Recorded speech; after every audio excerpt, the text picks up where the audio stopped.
காலத்துல தர்ம நெறிமுறைகள் பெருகிட வென்றுதானே ஜாதிய படைச்சான். மனுஷ ஒழுங்கா திருந்தி வாழ ஜாதிய படைச்சான். விஞ்ஞானம் முன்னேறி விண்ணுல தினமும் பறக்கிற போது மண்ணுலையே பேதம் பாக்குற அடஞான சூனியே தாண்டவன்னு எவனு இங்க இல்ல. அட மனித விண்டமே மேல் ஜாதி இன்னும் எவனு இங்க இல்ல. ஏறு பிடிச்சும் உழுதாதாண்டா உனக்கு கிடைக்கும் சோறு. சாணி மிதிச்சு உழவ உழைச்சாதாண்டா உனக்கு உணவு. 1000 கைகள் நெசவு நெஞ்சாத்தான் உனக்கு உடுத்த துணி இருக்கும். 1000 கைகள் செங்கல் மண்ணு சுமந்தாத்தான் வீடு கிடைக்கும். ஜக்கம்மா ஜக்கம்மா ஜக்கம்மா ஜக்கம்மா கண்ணத்தோரந்து வாரம்மா. பூமியின் மேலே நியாய தர்மம் எங்கே போச்சம்மா. தாயே மனுஷ மனசு மாறி போச்சம்மா. கங்கை யமுனை கிருஷ்ணா கோதாவரி அமராவதி என்று நதிகள் ஓடி கடலில் கலக்குது. இவன் சுயநலத்தாலே தண்ணீர் எல்லாம் வீணா போகுது. பாவம் பெருகியதாலே ஆறெல்லாம் வறண்டு போகுது. ஹரிஜன திராவிட பிராமண முஸ்லீம் கிறிஸ்தவன் எல்லாம் ஒரு ஜாதி. நெத்தி வேர்வை சிந்தி உழைக்கும் மனுஷனே உலகத்தில் உயர்ந்த ஜாதி. உன்னை போல அடுத்தவன நினைக்கணும் அதுதான் நமக்கு நீதி. சரி பார்ப்புதை பார் நாற்றம் பொறுக்காம செத்த பின் கிடைக்கும் நீதி. ஜக்கம்மா ஜக்கம்மா ஜக்கம்மா ஜக்கம்மா கண்ணத்தோரந்து வாரம்மா. பூமியின் மேலே நியாய தர்மம் எங்கே போச்சம்மா.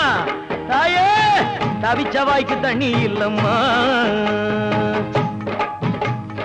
செருப்பு தக்கிறவனு சட்டம் பேசுறவனும் சமம் என்று சட்டம் சொல்லுது. இருந்தும் கூட நீதிமன்றத்துக்கு நீதி கிடைக்கவில்லை. நீதி சொன்ன பின்னும் விவசாயிக்கு தண்ணி கிடைக்கவில்லை. நாட்டை ஆளுறவன் நாட்டை மதிக்காட்டி குடிமகன் எப்படி மதிப்பான். பதவியில உள்ளவங்க பகல் வேஷம் போட்டா பாட்டாளி சும்மாவா இருப்பான். ஒண்டி குடிசையில நிற்கும் மனுஷனுக்கு எப்படி கிடைக்கும் நீதி. சுண்டு கோவணத்தில் இருக்கும் மனுஷனுக்கு எப்படி கிடைக்கும் நீதி. ஜக்கம்மா ஜக்கம்மா ஜக்கம்மா ஜக்கம்மா கண்ணத்தோரந்து வாரம்மா. பூமியின் மேலே நியாய தர்மம் எங்கே போச்சம்மா. தாயே நல்ல காலம் பொறக்க செய்யம்மா.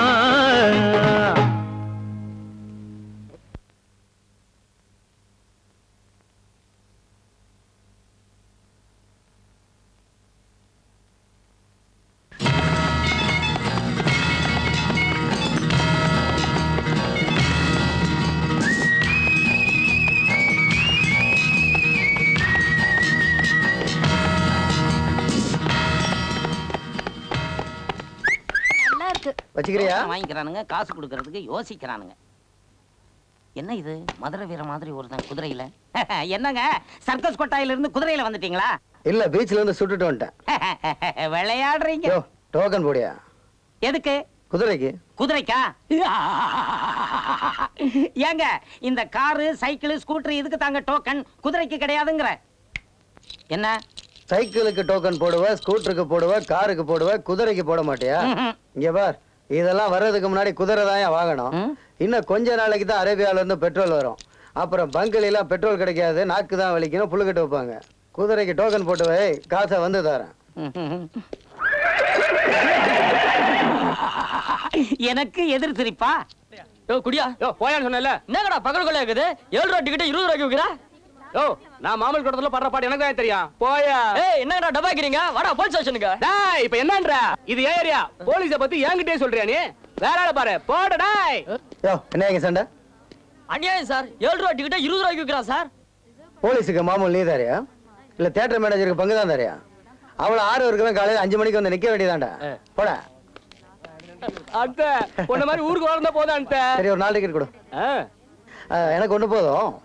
இந்த காருக்கு பக்கத்துல அக்கா நிக்குதுல, மீதி டிக்கெட் கொடுத்துட்டு காசு வாங்கிக்க. சார் நெருப்பு கொஞ்சம் கொடுங்க. ஏக்கா தொப்பி பிரமாதம் சார். என்ன சார் இது? எப்போ ஒரு பொருள் மேல ஆசைப்பட்டியா அப்பவே அது உனக்கு சொந்தம். ஐயோ, குடிக்கிறவனுக்கு நிலம் சொந்தம், குடியிருக்கிறவனுக்கு வீடு சொந்தம், ஆசைப்படுறவனுக்கு அந்த பொருளே சொந்தம். கவர்மெண்ட்ல இப்படி ஒரு சட்டம் போட்டா எப்படி இருக்கும்?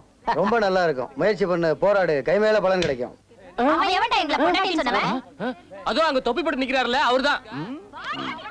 இப்படி ஒரு இழிச்ச வாயனா உலகம் பிறந்தது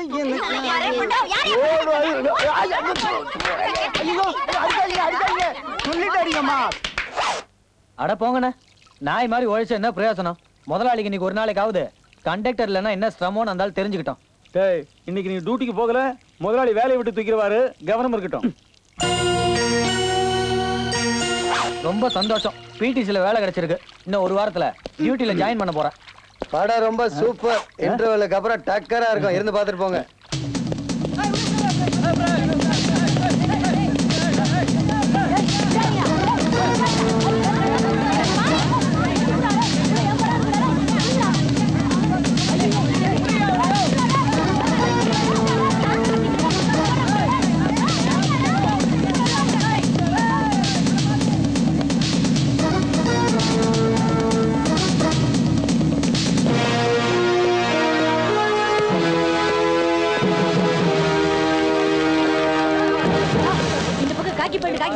ஒருத்தர் ஓடி வந்தானா சார்? அது நான் தான். வாங்க சார், போய் சொல்றீங்க சார். பஸ்ல கண்டக்டர் அடிச்சு ஒருத்தங்க ஏமாத்திட்டான் சார். சார் சாப்பிட்டு டிக்கெட் எடுக்கிறேன்னு சொன்னேன். டிக்கெட் எடுத்துட்டு சாப்பிட்டுன்னு சொல்லிட்டு கையில இருந்ததெல்லாம் புடிக்கிட்டு போயிட்டான். படிக்குது சார். என் வாழ்க்கையில இப்பதான் 500 ரூபாய் பார்த்தேன். புடிங்கிட்டு சில்லற கூட கொடுக்காம போயிட்டான் சார். சார் எங்க அம்மாவுக்கு உடம்புக்கு சரியில்லை. ச்சே, அந்த காலத்துல தாத்தா செஞ்சது பேரனை சேர்ந்தது, அப்பன் செஞ்சது மகனை சேர்ந்தது. இந்த காலத்துல அவன் செய்யறது அவனையே சேருது. காலையில நீங்க எல்லாம் எவனை ஏமாத்துனீங்களோ இப்ப உங்களை ஒருத்த ஏமாத்திட்டு போயிட்டான். எனிவே நான் தெருவுல 2 கம்ப்ளைண்ட் எடுக்கிறது இல்ல, R2க்கு வந்து கம்ப்ளைண்ட். என்ன சார் இப்படி சொல்றீங்க? நான் அப்படித்தான் ஒழுக்கமா இருந்தா 200 அடிக்கு கட் அவுட் வைக்க போறீங்க இல்ல காலைல விழுந்து வந்து எதிர்க்க போறீங்களா? போங்கடா, போடா. இந்த பக்கம் ஒரு திருடன் போலீஸ் ட்ரெஸ்ல ஒருத்தன் போனானா? இப்பதான் சார் வந்தாரு. அதோ போறாரு பஸ்ல. போலீஸ் மாமா. வீட்டுல பொம்பளை இருக்கா, அவ பாத்துக்குவான்னு நினைச்சேன். பொம்பளைங்க நிர்வாகத்துல போலீஸ்காரங்க வீட்லயே திருடு போகுது. இன்னும் என்னென்ன போக போதோ. நல்ல வேலை அண்டர்வேரை காய போடலாம்னு நினைச்சேன்.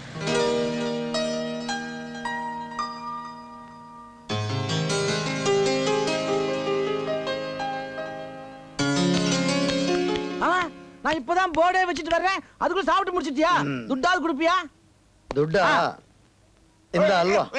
மணி அடிச்சா சோறு, ஹோட்டல் எல்லாம் மாமியாரு வீடு, ரோட்டுல போகும் காரு இவன் அப்பன் வீட்டுக்காரு, கூட்டிருக்கும் வீடு இவன் கொள்ளு தாத்தா வீடு, ரோட்டூர பார்தான் இவன் குடியிருக்கும் வீடு, இவன் ஒத்தியில வாழு ராஜா, 10 காசு இல்லாம பழகு ராஜா, இவர் ராஜாதி ராஜா, நீங்க ராஜா மாத்தாண்டனுங்க, கொட்ட கொத்தலும் ஏதும் இல்லைங்க, குந்தி கிட குடுத்த கூட சொந்தம் இல்லைங்க, கொல்லோட்டுங்க ராஜாவெல்லாம் கொல்லோட்டின பூமியில கொலைக்கு போக தண்ணி இல்லைங்க, குவத்துல துணித்து வைக்க போட்டா போட்டேங்க, தடி தூக்கினா இங்க தண்டக்காரன், இறக்கப்பட்டா இங்க இழுச்ச வாயே, மழை பெஞ்சா நாரி போகும் நடக்க ரோடுல, வீட்டை சுத்தி கொசு தொல்ல தூங்க முடியல, அந்த காலம் இந்த காலம் ஆளுகிற எல்லாருமே டன்டனக்கா டனக்குனக்கா தகிடுதான், அந்த கால ராஜா மக்களை அடிமையாக்கி பாடா படித்து இந்த கால பூஜா எல்லாம் தாஜா பண்ணி காஜா போடுது ராஜாதி, இதோ ராஜாதி ராஜனுங்க, ராஜா மாத்தாண்டனுங்க, கொத்து கொத்தனும் ஏதோ இல்லைங்க, குந்தி கிட குடுத கூட சொந்தம் இல்லைங்க, ராஜாதி ராஜனுங்க, ராஜா மாத்தாண்டனுங்க, நாடு காடு ஏதோ இல்லைங்க, புறம்போக்கு நில கூட சொந்தம் இல்லைங்க. மாசம் கொடகுலி வாங்கின்னு சும்மா குந்தி இருக்கிற பேமானி நான் இல்லடா, குடுத்தனக்காரங்க மேல அபிமானம் வச்சிருக்கிறவன். ஆமா, நேத்து ராத்திரி ஏதோ ஒரு கசமான வீட்டுக்குள்ள பூந்து கண்ட இடத்துல கைய வச்சுட்டானாம. ஏய், போய் பாருங்கடி, உங்க சாமான் செட்டு நகை பணம் எல்லாம் கரெக்டா இருக்குதான்னு. என்னடா அடி அங்க பாரு. நல்லா திட்டட்டும், பம்ப் அடிச்சாதான் காத்து வரும். இப்படி ஒரு பாவலா பண்ணாதான் உங்ககிட்ட இருந்து வாடகை பணம் வரும். இல்லன்னா 7ஆம் தேதி 17ஆம் தேதி 77ஆம் தேதின்னு ஜவ்வு மாதிரி இழுப்பீங்க. அட பாவி, ஆம்பளை இல்லாத நேரத்துல அடாபடி பண்ணி பணத்தை பிடிக்கிட்டு போறியா? நீ உருப்படுவியா? நீ என்ன வேணாலும் திட்டு, எனக்கு வேண்டியது துட்டு. அவன் யாரோ ரவுடி ஆட்ட இருக்கான், வாடி போலாம். நன்னா பாருங்கோ, பிச்சுமணியேனா பிச்சுமணி. யாரு குள்ளமணிக்கு பொம்பளை வேஷம் போட்டா மாதிரி ஒரு உருவம் வருது? அடேடே, அக்கா அக்கா பிச்சுமணி, அக்கா பிச்சுமணி, அக்கா அக்கா. தொடாதே. என்ன கீழே பெரிய டப்பா? கைமுறுக்கு நோக்கு தான் கொண்டு இருக்கேன். எல்லாம் இவர்தான் பண்ணினார். கை முறுக்கா? அத்திம்பேரே பண்ணாரா? அடடடடடா. அக்கா சும்மா சொல்லப்படாது, கை வேலையில அத்திம்பேர் கிங். போத நிறுத்துடா. ஏண்டா பிச்சுமணி, பிராமணாத்துல பிறந்துட்டு இது என்னடா ரவுடி ஆட்டமா வேஷம்? அக்கா, உனக்கு விஷயமே தெரியாது. இந்த ஊர்ல பொழப்பு நடத்தணும்னா இப்படித்தான் வேஷம் போட்டாகணும். ஏக்கா ரவுடி மாதிரி இருக்கு நீயே. ரவுடின்னு ஒரு ஜாதியா இருக்கு லோகத்துல. எல்லா ஜாதியிலும் தான் ரவுடிகள் இருக்கா. அதே மாதிரி பிராமணால நான் ரவுடி இல்லடா தோத்தாத்ரி. என்னடா என்ன வாயில ஸ்டிக்கர் ஒட்டிண்டே? வேணாம் என்ன திம்பேர் தோத்தாத்ரி எதை கொடுத்தா இப்படி வாயை புண்ணாக்கி நிக்கிறாங்க? பிச்சு வேணாம். ஏன் எடுக்க விடாம தடுக்கிறான்? ஒருவேளை ஸ்டிக்கர் எடுத்துட்டா ஏதாவது உண்மையை உளறிடுவானோ? அதனால நமக்கு ஏதாவது லம்பா சொத்துக்கிட்டு கிடைக்குமோ? விட்டப்படாது, மேக்க உருவிடுறேன். அம்மா அபித்த குச்சலாம்பா நன்னா இருக்கியம்மா?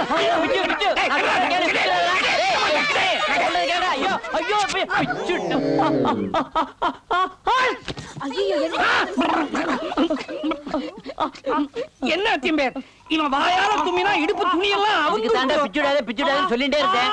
இதுக்கு வைத்தியம் என்னத்தான் இவனை இங்க அழைச்சிட்டு வந்தோம்.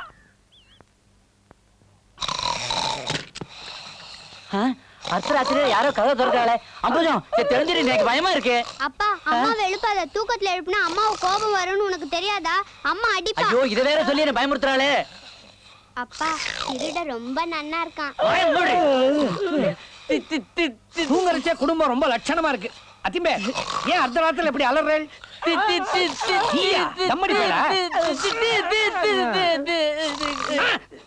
அடடே நீங்களா? வாங்க வாங்க.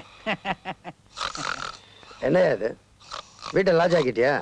தலைக்கு எவ்வளவு வாங்கினா? ஐயோ நீங்க தப்பா நினைச்சிட்டேள். இவெல்லாம் என்னுடைய பந்துக்கள். இது என் அத்தியம்பே, அது என் அக்கா. நீங்க மேல படுத்துங்க. படுத்துட்டல. டேய் யாரா இந்த கம்பனாட்டி? ஐயோ அத்தியம்பே, நீங்க கம்பனாட்டின்னு சொன்னது அவன் காதுல விழுந்தா அக்கா விதவை ஆயிடுவா. ஆயிட்டு போட்டுமே, நானே ஒண்ணு ஹோட்டல் சாப்பிட்டுக்கிறோம். எதுக்கு ஒரு நியாயம் இருக்கோ இல்லையோ? ஏண்டா இது பிரகச்சன பெப்பேம்பா அதே மாதிரி பெப்பேன்னு முடிச்சுட்டு இருக்கிய. யாரோ ஒருத்தன் நம்ம ஆத்துக்குள்ள வந்து படுத்துட்டு இருக்கா. அவனை என்ன ஏதுன்னு நீ கேட்கப்படாதோ? கேட்காம இருப்பேனோ? கேட்டேன். ஏண்டா எங்க ஆத்துல வந்து படுக்கிறேன்னு ஒரு வார்த்தை கேட்டேன். அதுக்கு உண்டான பிளாஷ்பேக் தெரியுமோ? ஏயா என்னைக்கே உன் தாத்தா தேவஸ்தானத்துல வேலை செஞ்சனால கவர்மெண்டா பார்த்து கொடுத்த வீடு இது. உன் தாத்தா செத்தவனா உங்க ஒப்பன் திருப்பி கொடுத்துருக்கணும். ஒப்பன் செத்தவனா நீயாவது திருப்பி கொடுத்துருக்கணும். வம்சா வாரியா கவர்மெண்ட் ஏமாத்துறீங்கல்ல. இந்த நாட்டின் குடிமகன் நான் தாங்கனா என்னையா? அதான் உயிரோட இருக்க. என்னையா இங்க செத்தா?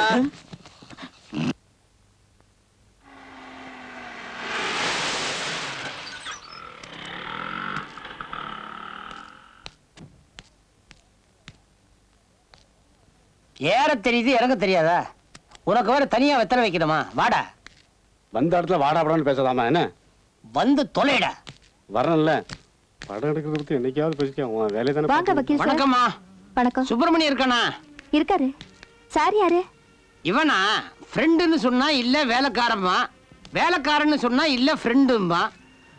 ஊரு நல்ல இவனோட பெரிய தொல்லை. தொல்லைக்கு உண்டோ தொகையழகு? யாம் இருக்க கல்லில் வைத்த கொலை. அரைஞ்சு பல்ல கழட்டி போடுவேன். பட பேசாம. ஒண்ணு இல்லம்மா, இந்த வீரபாண்டிய கட்டபொம்மன் படம் இல்ல, ஆமா, அத தப்பா எடுத்துட்டாங்களாம். அத அதே பிஆர் பந்துல வச்சு சரியா எடுக்கிற வரைக்கும் விட போறது இல்லைன்னு என் உயிரை வாங்கிட்டு இருக்கிறான். சரி சரி உட்காருங்க, காஃபி சாப்பிடலாம். வாங்க வாங்க வக்கீல் சார் வாங்க. சும்மா பேசினா சுவாரஸ்யம் இருக்காது, சாப்பிட்டுட்டே பேசுவோம். நானே கல்யாண சாப்பாடு விஷயமா தான் பேச வந்திருக்கேன். பையனை போட்டோல எப்படி இருக்கான்னு பார்த்து சொல்லு. பையன் யாரு? பார்க்க லட்சணமா அழகா இருக்கானே. பேரு ரவிசங்கர். ஆஸ்திரேலியாவில் டாக்டர் வேலை பார்க்கறான். என் குடும்பத்துக்கு ரொம்ப வேண்டப்பட்ட பையன். எதுக்கும் ராதிகாவுக்கு ஒரு தடவை இந்த போட்டோவை காட்டு. பொண்ணுக்கு பையனை பிடிச்சிருந்தா நல்ல நாளா பார்த்து கல்யாணத்தை பிடிச்சிருவோம். இப்ப என்ன கல்யாணத்துக்கு அவசரம்? அவ சின்ன பொண்ணு தானே. இன்னும் 3 வருஷம் போனா அவ காலேஜ் படிப்பை முடிச்சிடுவா. கல்யாணத்துக்கு அப்புறம் எத்தனை பொண்ணுங்க காலேஜுக்கு போகல. பொண்ணை பெத்தவங்க ஆஸ்திக்கு காடினா என்னையும் பொண்ணுக்கு காடினா உன்னையும் விட்டுட்டு போயிட்டாங்க. நான் ஒரு ஹார்ட் பேஷண்ட்டுங்கிறது உங்களுக்கு தெரியும். அது விஷயமா சின்னதாக ஒரு ஆப்ரேஷன் பண்ண வேண்டியதாக இருக்கு. ஆப்ரேஷனுக்கு முன்னால கண்குளிர அந்த கல்யாணத்தை பார்த்துட்டு ஆஸ்தி அந்த பொண்ணுகிட்ட ஒப்படைச்சிட்டேன்னா அதுக்கப்புறம் கொஞ்சம் ஃப்ரீயா இருக்கலாம். நாமளே பேசிட்டு இருக்கிறத விட பொண்ணோட முடிவு என்னன்னு தெரிஞ்சுக்கிட்டா நல்லா இருக்கும்னு நினைக்கிறேன். Yes yes you are correct. Janu, Radhika வர சொல்லு. வக்கீல் சார் வரதுக்கு முன்னாடியே வெளியே புறப்பட்டு போயிட்டாங்க. இது இன்னைக்கு கவர்மெண்ட் ஹாலிடே, காலேஜ் இருக்காது, பொண்ணை பார்க்கலான்னு வந்தேன். தினமும் இப்படிதாங்க. வீட்டுல ஒரு நிமிஷம் கூட இருக்க மாட்டா. காலேஜ் முடிஞ்ச உடனே வீட்டுக்கு வர மாட்டா. சாயங்காலம் 6:30 ஆயிடும். இவரோ கண்டுக்கவே மாட்டாரு. கண்டிக்கிற அளவுக்கு ராதிகா எந்த தப்பும் பண்ண மாட்டா.